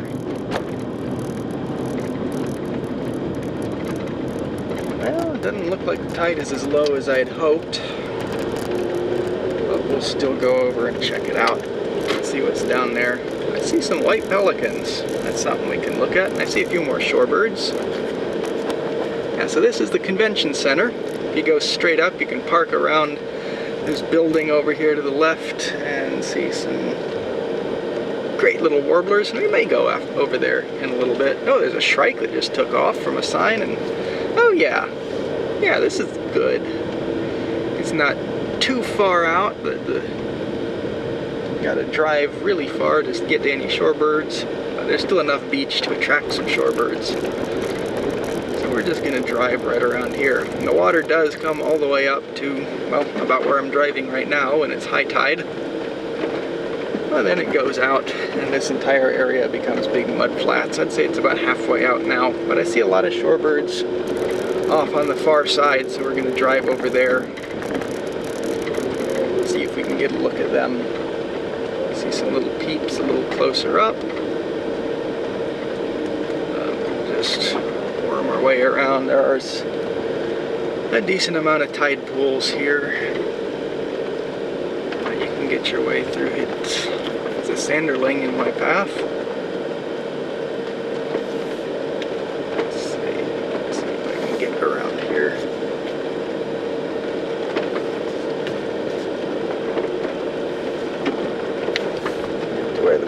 car without drowning my car. It is fairly solid, so you don't have to worry about getting stuck unless you sit out here until high tide comes in. I still wouldn't recommend driving directly through one of the tide pools. Oh, the birds are taking off. Ooh, flight of the skimmers. Let me get to a good area and I'll zoom y'all in, because these are cool birds to see when they fly. Here we go. Perfect. Let's stop right here and have a look at some of these birds. Got a dunlin out in front of us, but I want to get on these other peeps first. If my cables will let me. There we go. Alright, well, they all landed again. I think I hear a piping plover. I think I see a piping plover. There he is.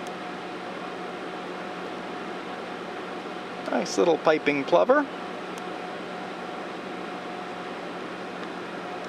And you can hear that beep beep. That's piping plovers. There's a second one. Second little piping plover.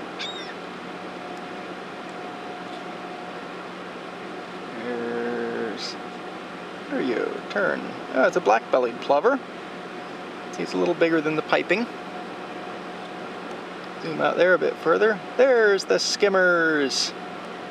Black skimmers. Great big giant beak.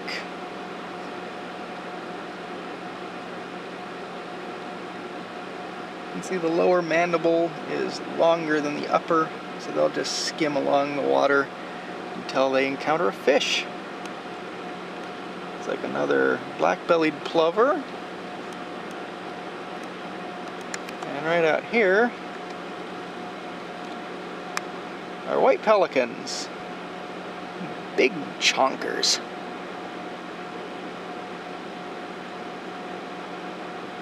They'll spend the winter down here. They are quite a bit bigger than the brown pelicans.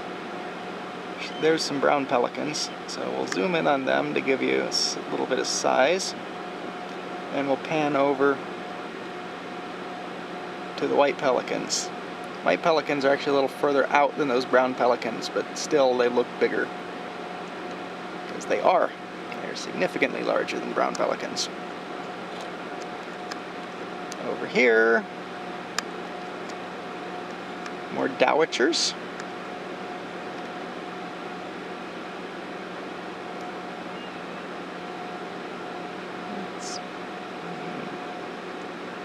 Trying to puzzle dowagers out from a blurry camera.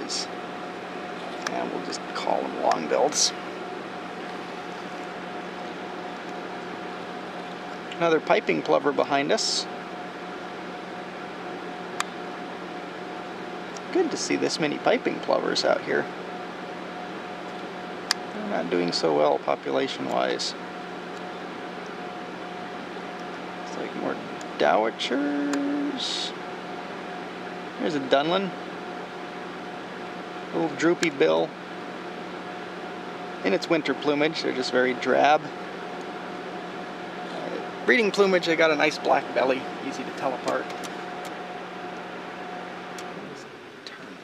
Yeah, a little better look at one through the glass in the front of my car.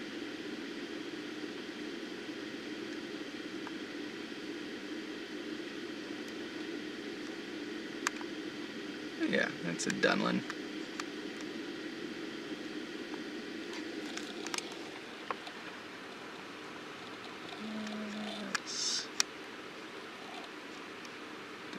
Scan out there, got skimmers again.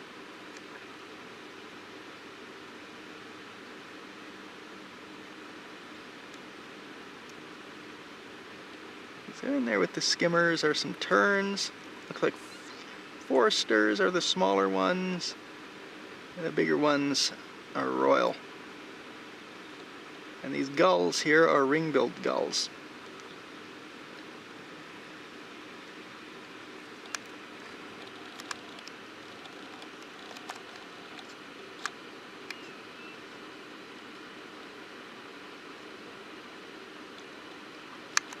think I'm going to try swapping over to my big camera. Kind of tangled up in cables here, so I can't easily get out and put my tripod on it, but might be able to attach this here to get it out of the way. Bring my big camera around.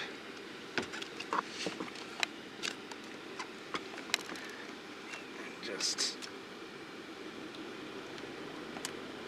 plop this down here. Ooh. Get my settings right. And if it will actually focus on something. Yeah, that'll be a better look. Beep beep. Actually, I think I might just try getting out.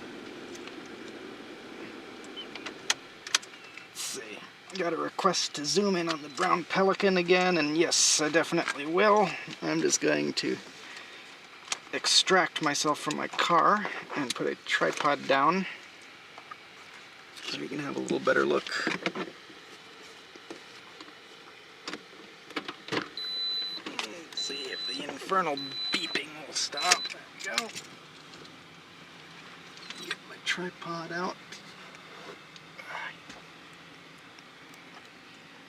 There's the tripod. And we'll just strip this on here. Easier said than done. There we go. Let's get one of these unnecessary cables out of the way.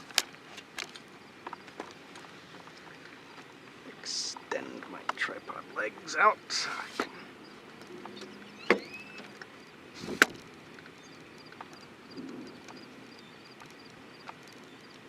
almost there. Almost there. There we go. Okay.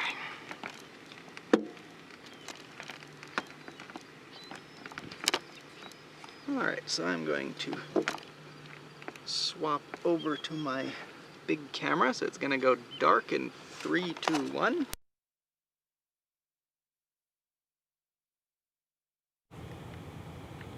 And we're back.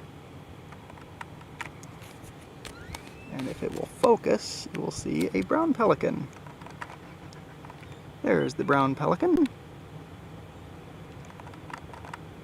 There we go.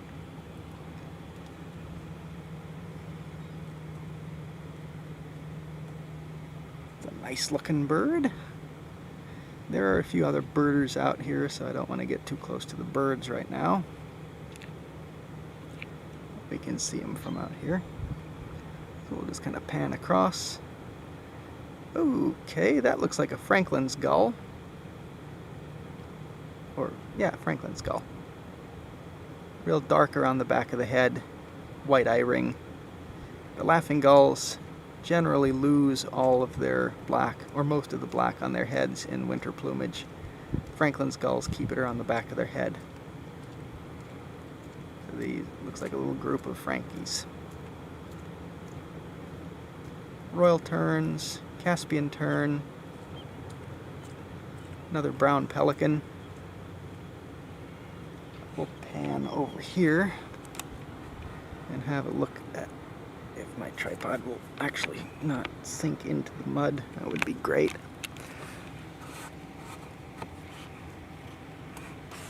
All my tripod legs are sinking in the sand and I can't lock them down. There we go. Okay. Sorry about the bounciness. Let's just zoom out a little bit. And if we come right over here, white pelicans.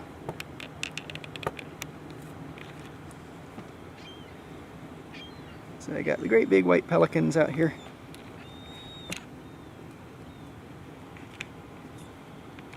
I can get the camera to work. We can see brown pelicans over here. Oh, skimmers flying by. Big flock of flying skimmers.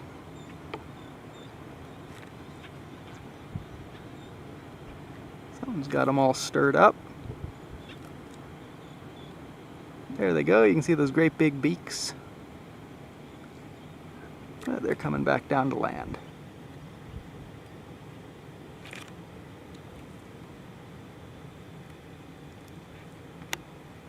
Yeah.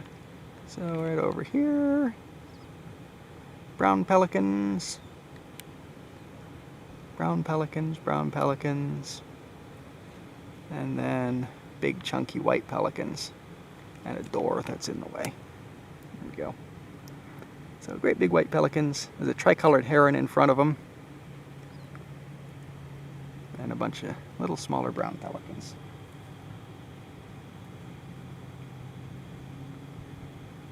And a good deal of terns. Let's see. Guess we can take a second and look at some of these closer shorebirds over here. These are more Dunlin.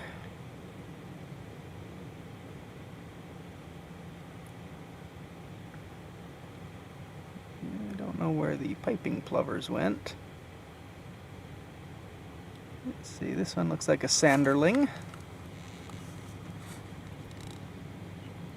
More Dowagers in the back. Sanderling, Dunlin, Speedy Dunlin. That's out of focus. There we go. A little brown back with a droopy bill.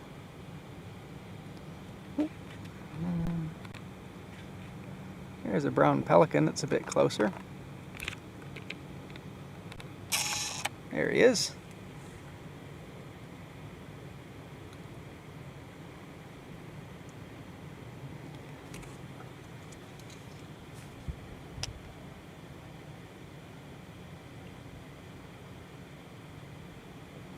Find this pipe. Oh, there's the piping plover. It's actually coming in fairly close. Let me zoom in on him. I think that is him right there. There he is, piping plover. No band on this one today. You will frequently get banded piping plovers, or maybe he does have, at least he's not flagged, but he might have a silver band. No, that's just feathers on his legs. There's lots of piping plover banding that goes on. Keep track of these little guys.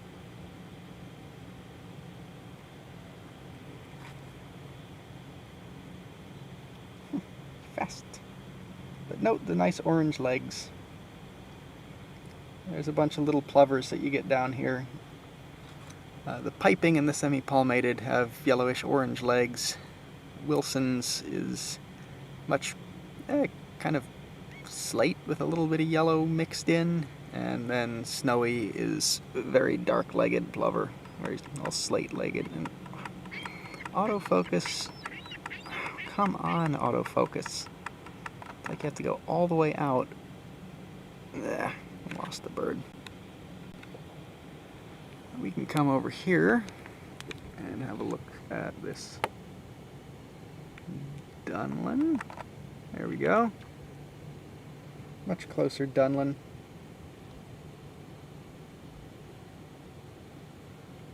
Feeding right here in one of these little tide pools. If there's anything more interesting out here. Pan back across. The autofocus spaz out a bit. It always goes the wrong direction. There's back on the Dunlin. There's lots of Dunlin out here. But it looks like the others are way out here. Come on, focus on the right thing. There we go. Let's zoom in a bit. Skimmers and terns, terns and skimmers. And there's that one skimming tern. I hear something in the distance that sounds like gunshots.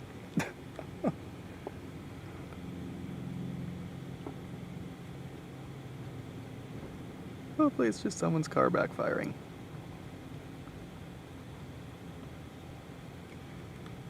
Well, I think we can stand to get a little closer.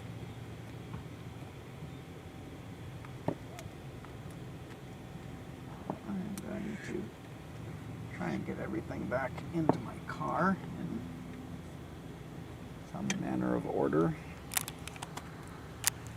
Actually, for this I'm going to switch back to the white. There we go. Now we're back on the wide camera. So I'm going to take it off the mount, put it on the dashboard, pull the big camera in,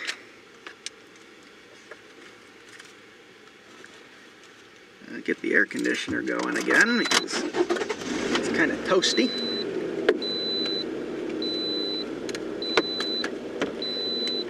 Bring the tripod back inside with me. Put that up front where I can get to it. And off we go again. Would be adventurous. Go out across the tide pools. Get a little closer to the birds, not so close that we disturb them. Just enough where we can get a little better look at some of them, where we're not having the heat haze in the way.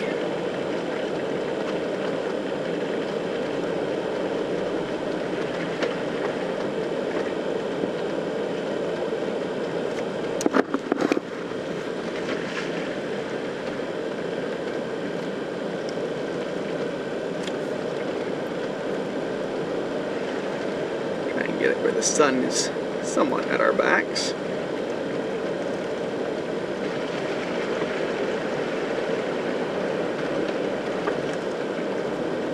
I think this is a good spot right in here.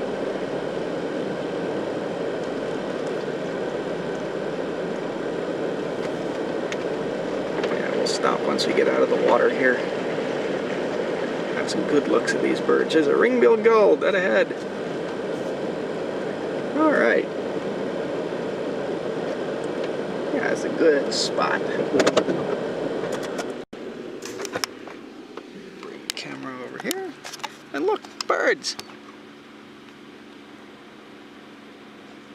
There we go. Bunch of skimmers.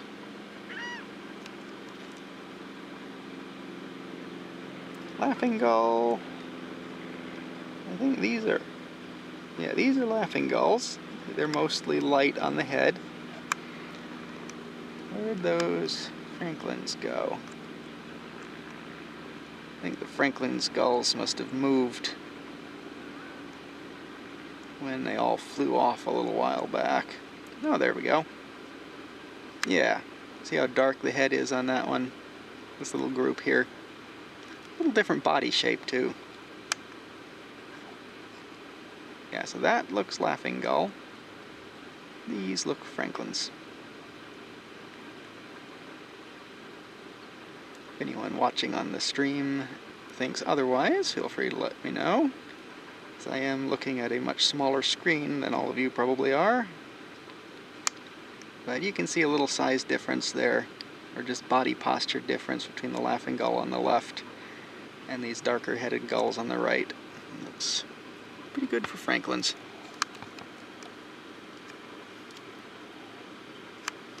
And a bunch of skimmers.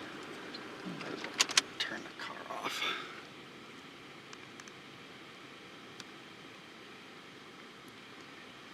So there's some terns here. That's a sanderling walking up. This guy looks like a royal tern. Nice orange beak. Sanderling. This one is not showing its head. By its size, either common or Forster's terns. And there's a ring-billed gull. Right up close. You can see that nice ring on the bill.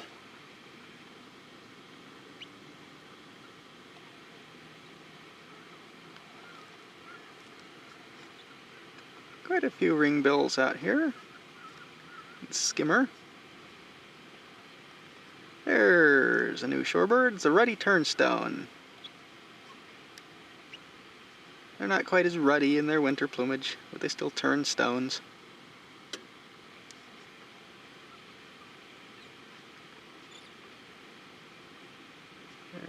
That's a sandwich tern. You can see the little yellow tip to his beak. A little far for this camera, but you can still, when he turns his head, you can pick out that little bit of yellow right on the tip of the beak. A little mustard dipped beak.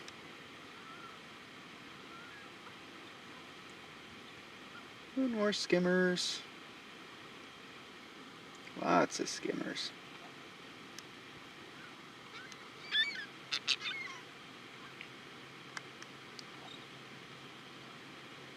Caspian tern there in the middle.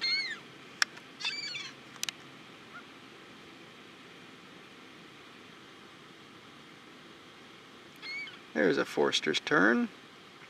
Little black eye spot.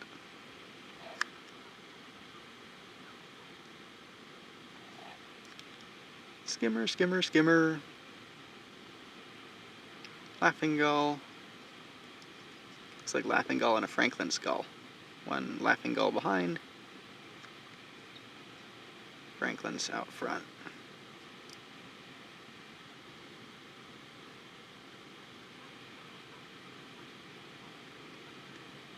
And now run by a little sanderling. Another sanderling.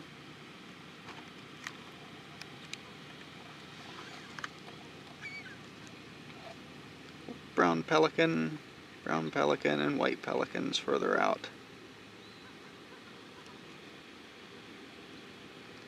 Some dunlin up close. There's the dunlin. Two little brown-backed shorebirds, bigger than least, sandpipers, bigger than westerns.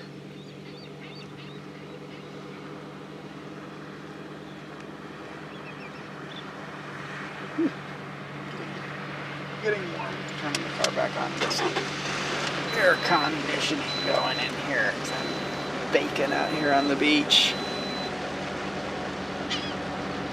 If you're further north, you might be in the cold, but down here it is warm. It's in the upper 80s right now, I think. Especially being out in a hot car on a beach. But I'm not seeing too much else out here. I think we've had good looks at most of these guys. Let's see, how long have I been gone for? Over 2 hours. I think that's a pretty good length for the stream. So I think we will leave that for today, or at least for this morning.